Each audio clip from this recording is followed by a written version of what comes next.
Hi, this is Tony's mom, Debbie Rambis, and the executive director of the Compassionate Friends. We're closing out our 31 messages of hope today, and I hope that you have received some inspiration from others. And we're closing this out together, Mark and I, as this is the way we started our journey. And I'm Mark. I'm Tony's dad, and getting ready to end another year without Tony, but with good memories, and start a new year with new adventures and new ways of grieving, new ways of hoping, new ways of healing. The new year brings a mixed bag of emotions, but we're ready. Yes, and I agree with Mark.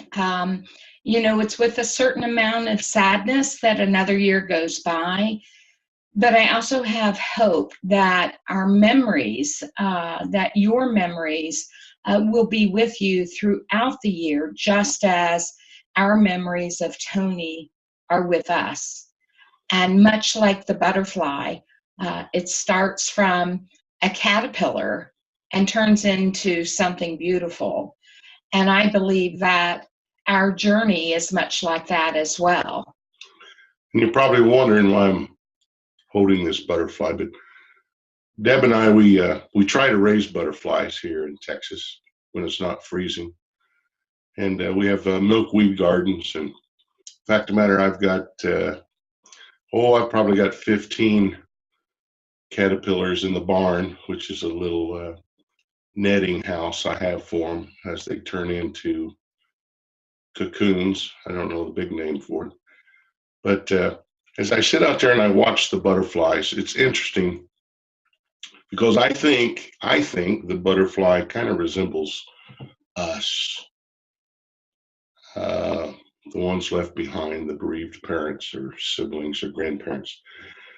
And that is, as young caterpillars, life is grand and life goes on in its normal pace.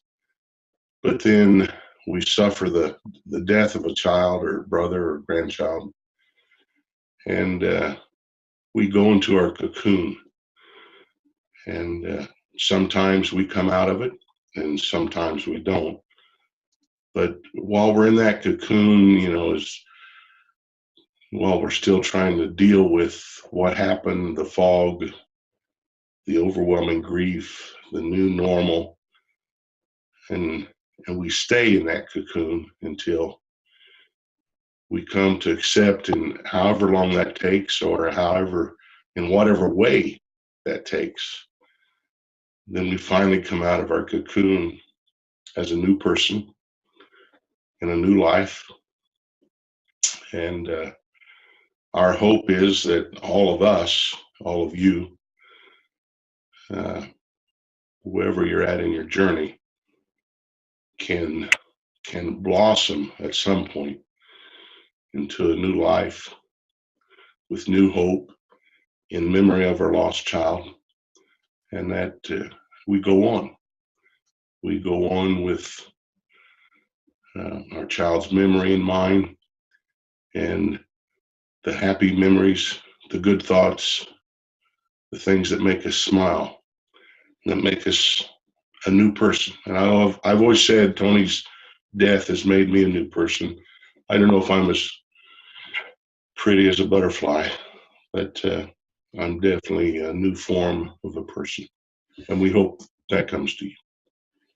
Thank you for watching our messages, and know that you need not walk alone. There are other messages of hope on compassionatefriends.org. Individuals have left their personal messages of hope for you, as well as pictures of their loved one. And in closing, we are including a video from one of our friends, one of our board members, who happens to be a bereaved sibling. And listen especially for the siblings to Cindy Tart Bowers' message of hope. Thank you. Have a good start to new beginnings with your compassionate friends. Cindy, and I wanted to tell you about my hope that I found through the Compassionate Friends. You see, it was back on February 5th of 1986 that my little brother Dennis died. He took a little piece of us with him, and we continue to keep a little piece of him with us. How did I come to that? Through the Compassionate Friends. You see, as a 15-year-old, being almost in this same school building where I currently teach, it was tough knowing that my brother I would never see again. He was the only brother. He was the baby. And I wasn't sure how to take another step, but I knew Mom and Dad were hurting. So I felt like it was my job to care for them. About 4 months after the death of my brother, my dad says, we're going on vacation. I thought, well, things are going to get back to normal. And then they said, we're going to a Compassionate Friends National Conference in Omaha, Nebraska. Now, I knew Omaha didn't have a beach. It didn't have the mountains. It was probably not anywhere I was going to find anything fun to do as a 15-year-old. But I went. Reluctantly, I went. And I thank my mom and dad all the time for dragging me to that conference, because it was at my first national conference before Facebook, before the internet. I'm dating myself. But before all of that, it was at that first national conference in one of only 2 workshops that were scheduled for bereaved siblings that I found hope. I seen other siblings and met other siblings who were walking my same journey. I had quite a few, in particular, siblings who to this day are my very best friends and have walked this journey with me for almost 32 years now. I find now that it's my hope to continue to give back to this organization the hope that it gave to myself, my surviving sister, as well as my family. And I can only hope that this organization continues to give hope to you and to many others. Please remember, as we enter this holiday season, the most important thing is to be kind to yourself. I heard Darcy Sims, who I consider to be another mom to me, who kind of took me in at some of these national conferences for many years. She once said, it doesn't matter that things don't get done this season as they used to. What matters is that you're kind to yourself and eat plenty of chocolate. That always works. At least Darcy said it did, and I thought it did. But I do hope that you find plenty of hope and healing, whatever healing is to you.